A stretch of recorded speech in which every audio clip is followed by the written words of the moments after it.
Hi, intrepid viewers. It's Dr. Lena Rodriguez coming to you with current events in the form of tarot. So, any new viewers, welcome. And there's so much to cover today, as always. And so, I'm working through your questions that I've got from the comments section. So, I can never get to all of them, but I have got a few. So, we're going to start on the domestic front with the US, because now we're all at law school, all these things are happening.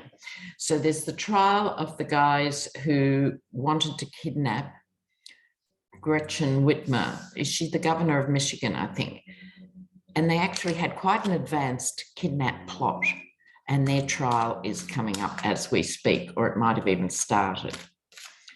Okay, so I'm going to have a look at that first up. Gretchen Whitmer.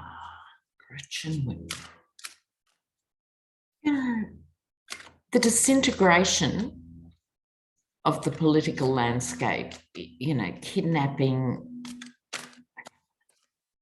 the threatening to kill Mike Pence,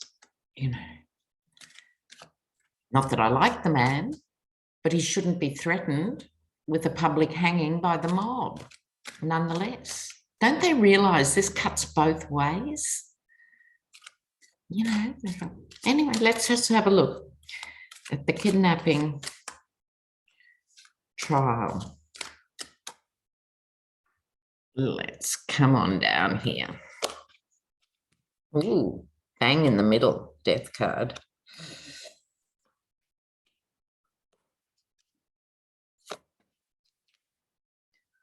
Well, yes, let's have a look here. So, okay, I'm not getting court case type cards straight off, but they still have an interesting story to tell with this. In the middle, the death card, which is, as you know, if you watch a lot of these channels, not about literal death, but it is about the end of one way of doing things. In other words, this is saying to me this case could have some significance, because if they don't go hard here, it effectively creates a precedent. So I think this card, a major arcana coming first as the signifier, has quite a big statement to make here. But not everyone's on board. There's this, I think they're not even completely convinced what the charges are. Like, to be this advanced as a court case, of course they know what the charges are. But do we as the public, what are they being charged with? And I haven't done my research, so you can let me know in the comments, please. Are they being charged with conspiracy, or is it seen as isolated, belligerent guys who want to threaten a woman? The charges I'm feeling with this card are really, really important. There's a mercenary aspect here with the Knight of Pentacles. So there's a possibility we might hear some more about money, because we've got some more money coming up. Either someone funded them to do this plot, or they were being paid to be the guys who actually did the plot. I think money is going to be revealed in this. So there's potential for it to get worse and uglier. The mind boggles, really, doesn't it? Okay, there's something about money, because it's someone, not the guys who are sitting in the dock, as usual. This is someone who has a very comfortable life, thank you, and probably lives in a gated community 2 miles up the road. Someone else wanted Gretchen out.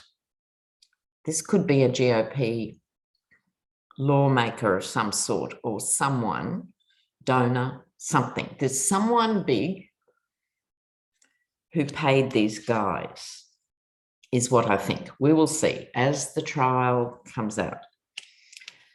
Legally, they are at a crossroads. So do the defense lawyers say these guys were swept up in the momentum of the moment? Are they going to blame the Yeti and say, look, they thought they were all right to do this because of that? Or is the law going to stand firm and say, this is not a defense? You made that decision. So it's a very important decision. You've got the death card and this decision. I went one more, King of Wands. I think sanity will prevail. I think this judge is up to the task. I sure hope so.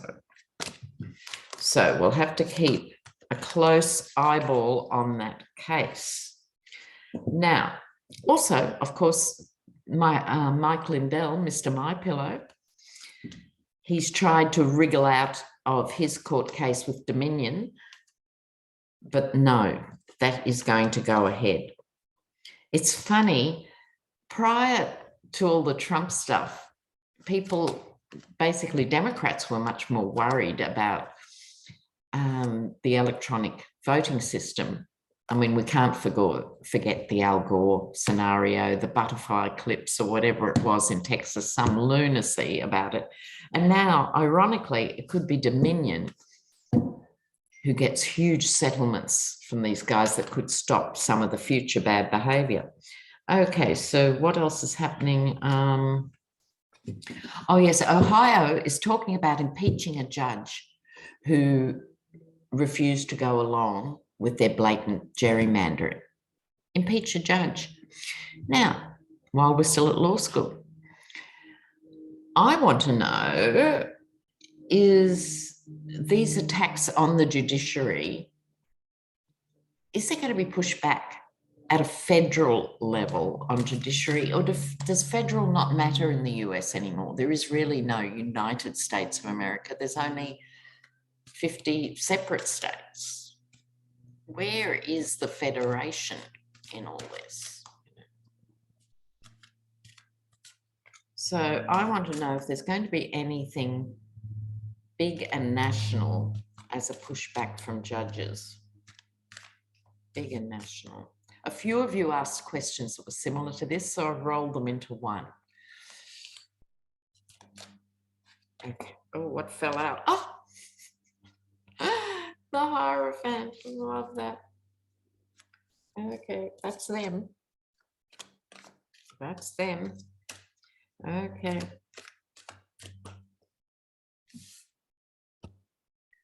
We'll leave our Hierophant here and put these down. Oh, Jesus. Okay. Well, they're not happy. They are really not happy. The judges, I mean. Okay, so this is the card of law and order, but not only law and order, not only government, all of the conventions that make a society work, right? So many of these structures in our society just roll on regardless of who's in power, of what we expect to happen, what we expect. And that has been so disappointing. This has been 20 years in the making, if not more, that lawmakers are now just routinely bought and sold. Let's not pretty it up. They're just bought and sold by lobbyists and so on. There's been this erosion of the Hierophant. The devil. Now, this is being tied to things that are no longer working. And so if I put these cards together, it's saying to me, these things that were just understood, that you spoke decently if you were speaking to the houses of Congress and all that stuff that's just gone, the abuse of other elected officials and all of this has just gone, and it's in the form of the devil. So you could say the GOP have tied themselves to the devil in more ways than one. But the deterioration of civic respect and responsibility is now taking hold. If they do not do something and use what's left of their judicial power, America is in real strife, because to have a functioning democracy, You have to have a good public education system, not just expensive private schools, good public education. Well, that's been starved. You know, you have to have an independent judiciary and an independent media to be a functional democracy. Now, all the media outlets, this is a global issue, are owned by individuals or conglomerates. The media should not be owned outright like this. So this has been a long time in the making. This is not recent. The judges at top level, and by that I also include law professors and, you know, those of that talk and think about these things, they're not decided. I think they're arguing in a circle. There are those who are basically the libertarians, say, no, we don't need more rules, we need less, or whatever. So it's not cut and dried, but you can be assured they are talking about this issue, threats to judges, but also the erosion of their power.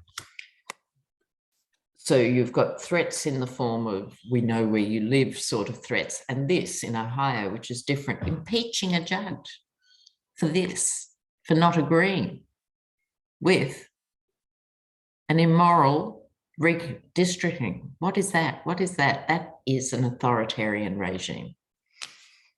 And I'm sorry, Ohio, you're not alone. You haven't invented it, but you might be the first to push this through. Okay. This is dark forces working together around money, never a surprise. But I think this is GOP plus their donors, plus their legal eagles who are tame and in their pockets, working against these very normal things for functional democracies. We're not talking anything radical here. We're talking, this is how democracies should work. And they're really trying to challenge it. And they're making some headway. This is not a healthy development. Okay. Now, in other news, people wrote saying, oh, remember Lev Parnas? Who can forget Lev and Igor and the Giuliani stuff, right? And two people wrote to me saying, there's evidence now that that Lev Parnas has said for over a year now, he has said Hunter Biden was set up to be on the board of Burisma, and then they could expose him for being this, that, and the other, right? So it's taking it back another notch, and that his appointment to that board was actually corrupt and they knew who did it. So this comes back to Giuliani. So let's just dip in. Will this go anywhere, or will it sink without a trace under the avalanche of corruption that seems to be revealed on a daily basis? Has it got any legs? Hunter Biden, Giuliani. What about that story?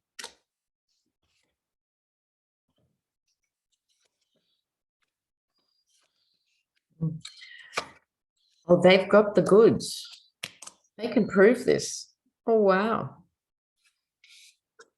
This is the detail, attending to the detail of looking in what proof does Lev Parnas have of this, right? They're evaluating that proof, or have evaluated it recently, like I'm talking the last week or two, and have decided it's worth going ahead with, and it's a strong case. Oh, God, there's so much to keep watching for, isn't there? So why does that matter in light of everything? It matters because it's more nails in the Giuliani coffin, as if there aren't enough. But we know sometimes certain things may not be the biggest thing on the table, but they're the thing that can be proved, right? So it might have some extra mileage because of that. Yeah. Okay. Now, of course, the Yeti has been violating campaign rules again with his PACs that he's using as a piggy bank. There is absolutely no news there. But the current issue is he's not announced himself as a candidate.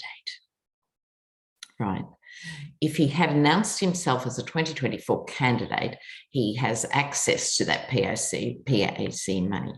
But if he doesn't put his name down as a candidate, he can't.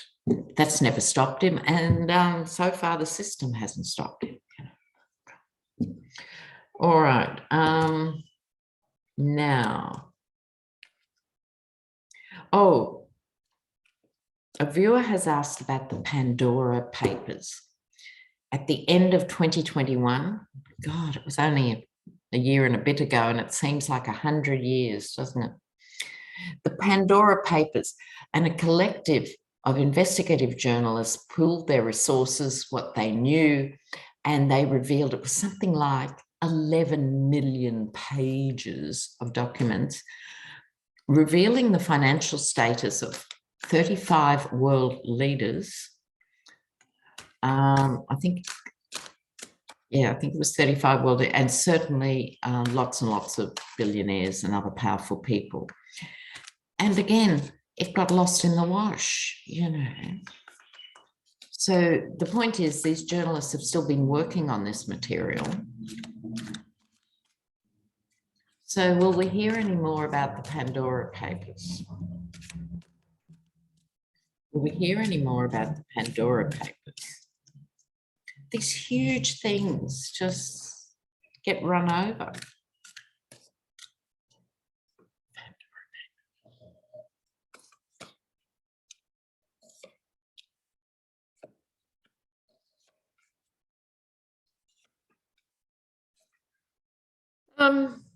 In the middle, here we have the emperor, and I don't think this is one emperor. I think this is symbolic of powerful people at the center of this story, right? Now, the root of the issue is, at the moment, people have walked away from this, but the journalists themselves haven't, right? But this is the card of walking away, meaning they seem to have got away with it. But in their longer term position is the Judgment card. And again, this Seven of Pentacles has turned up, evaluating what's going on with the money. And so I think what we're going to see is some people in some countries will rise up. The world's eyes, of course, are on Ukraine and endless things that are happening inside each nation. It's not an easy time by any definition. But I think some countries will follow the money, and there will be some prosecutions emerging from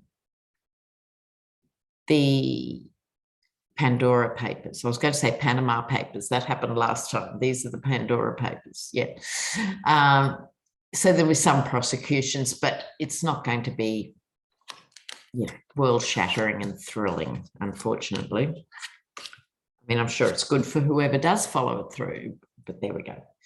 Now, before I dip into what's happening with Russia, because a lot is happening with Russia, I just wanted to have, and I'll move to my Russian cards.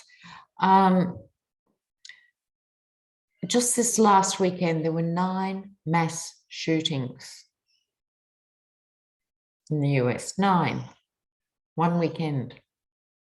Now, that doesn't even include the police shooting a man dead, not dead, he's paralyzed, in New Jersey. He was reaching into his car or sitting in his car trying to get the iced tea. He was shot 4 times in the neck. He is now paralyzed from the chest down. Now, I have a real problem with the slogan, defund the police. I do, because it doesn't help the situation. It doesn't get people on board. It'd be better to use something like retrain police, or something that middle of the road people can get behind, because there's a lot of middle of the road people who are horrified by these effective state executions going on and find it disturbing but can't make that leap.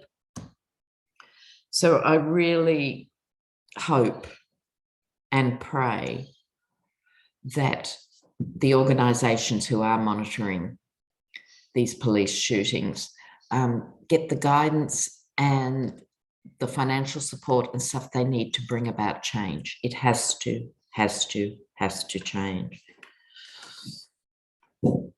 Now, about the mass shootings this weekend, I was reading this morning, there were various opinions. They actually asked a sociologist, bless. And from a sociology point of view, why this peak and acceleration now? The figures are always bad because the US has such a high tolerance of Americans shooting each other. But why it's getting worse, when people are disconnected from other people, these things get worse. So you put 5 years of Trumpism that are saying you can't disagree with anyone anymore. No one is to disagree with you, giving you this power. And if you feel powerless in your life, but you have a gun, it's making everyone else the enemy. Anyone who doesn't look like you, the enemy, and all of that stuff. And 5 years of pulling Americans apart, I think, has been a great contributor to this acceleration. People's lives have been compromised, and not everyone's life is easy, but that's not an excuse for just randomly shooting people. I mean, I don't understand. I really don't understand. But I'm not going to read on that because I'll only get cranky, and that's no fun for anyone. So we're going to move to just yesterday. Remember in my last video, I was talking about the guy who's closest to Putin, Sergei somebody or other. This is the other one and he's defense. He's put key FSB officials, key military guys under house arrest, but now one of the early oligarchs who helped him actually, the machinations of how do we rip off our own people, the Russian people, by privatizing everything that makes money. Oh, let me help you. That was this guy, and his name is Anatoly Shubis. He resigned, whatever that means in Moscow. He resigned and he's left the country. And he was last seen at an ATM in Istanbul. This is a true story. There's a photo of him in Istanbul trying to pull out money out of some dodgy account in Turkey. So things are not improving for Putin, and these defections plus the assassinations of high up generals, those snipers are top notch. This is every video I'll do a mini update on Putin's mental health, what he's likely to do.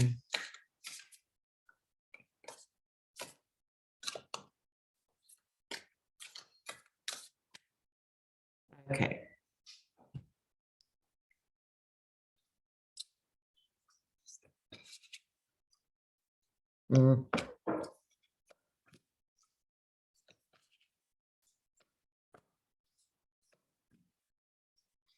All right, now in the center, i.e. the man himself, the devil card. This is the 12 chairs tarot deck for those who aren't familiar with it. It is a Russian deck. This is him alone at his desk coming up with these fiendish ideas. Right. Past attitudes. His past attitude, bring back the greatness of the Soviet Union, bring back the empire. That was his attitude.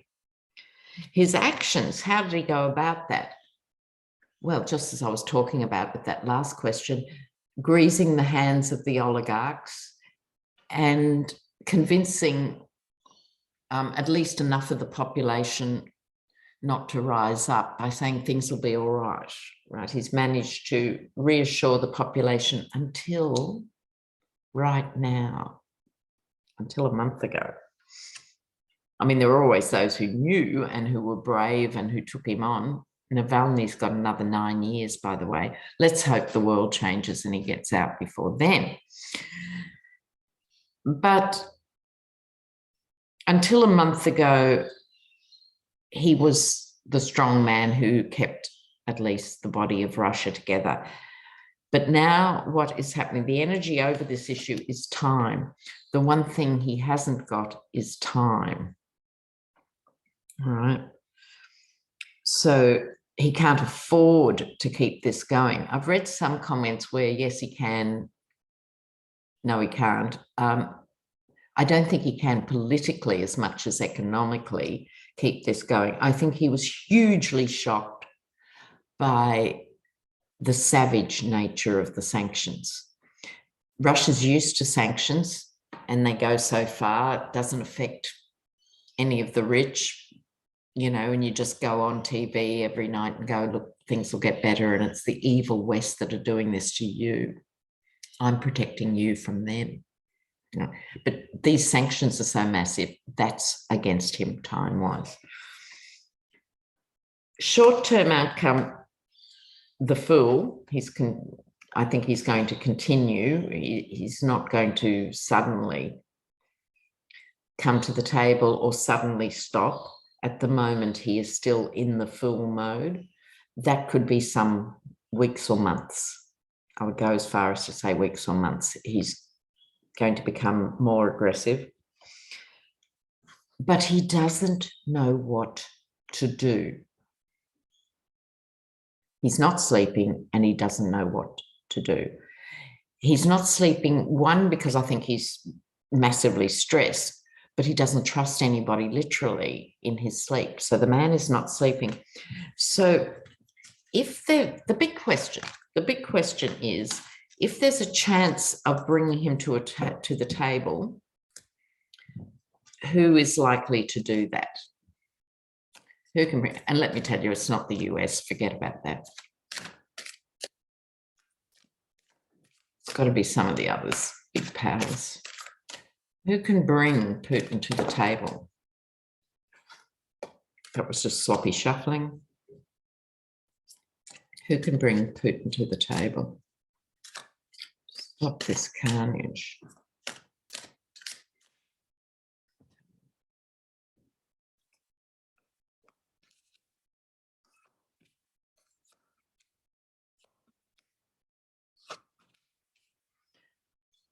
Well, at least I think there will be a deal. That's something. That is something. Let me just see what I can download from this before I get in. Yeah.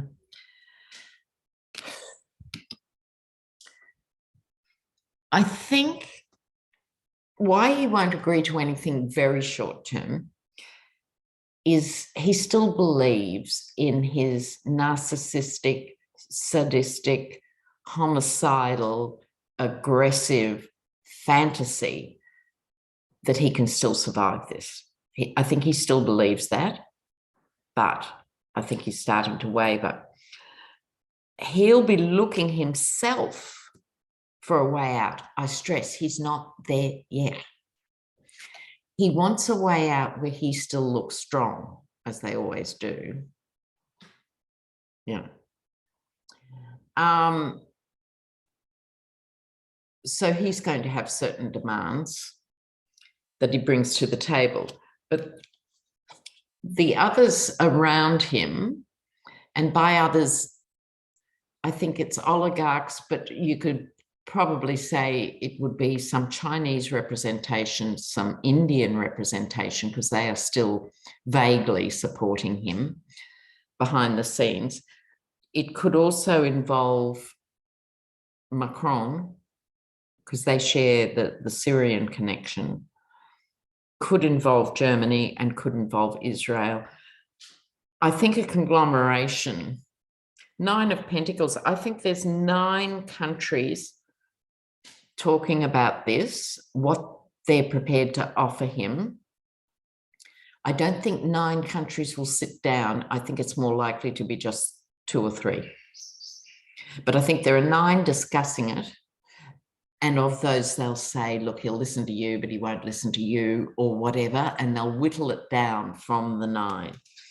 What do they bring to the table? If you do not do this, this will be the collapse of Russia, and that will be your legacy. We know you have this fantasy, but that will be your real legacy if you do not concede. I think an agreement will be reached eventually, and it could be something like keeping a bit of territory or greater access to big ports like Odessa. It could be saying we won't try you for war crimes if you stop now, something, something, something. But it's an agreement. In other words, they're not just coming in with the muscle. I'm not seeing muscle here. They're appealing to his weirdness in a way. They know he's losing the plot and they're factoring that in. But judgment will be his, right? It will come down. He's got the Tower and Judgment. So he won't have anywhere to go. He'll try and save face, but let's hope by then, in a few months' time, if not sooner, please God. I'd love to be wrong. As you know, viewers, nothing makes me happier than being wrong about some of this stuff. But I think it'll be a few months. The Russian people, and next time I'll do that, how likely is an uprising or not likely? Okay, I have to beetle off now. Good to see you guys. Please keep those comments rolling in, and I'll see you really quickly. So bye for now. Ciao, ciao. Oops. Oops. I can't find the button. Bye.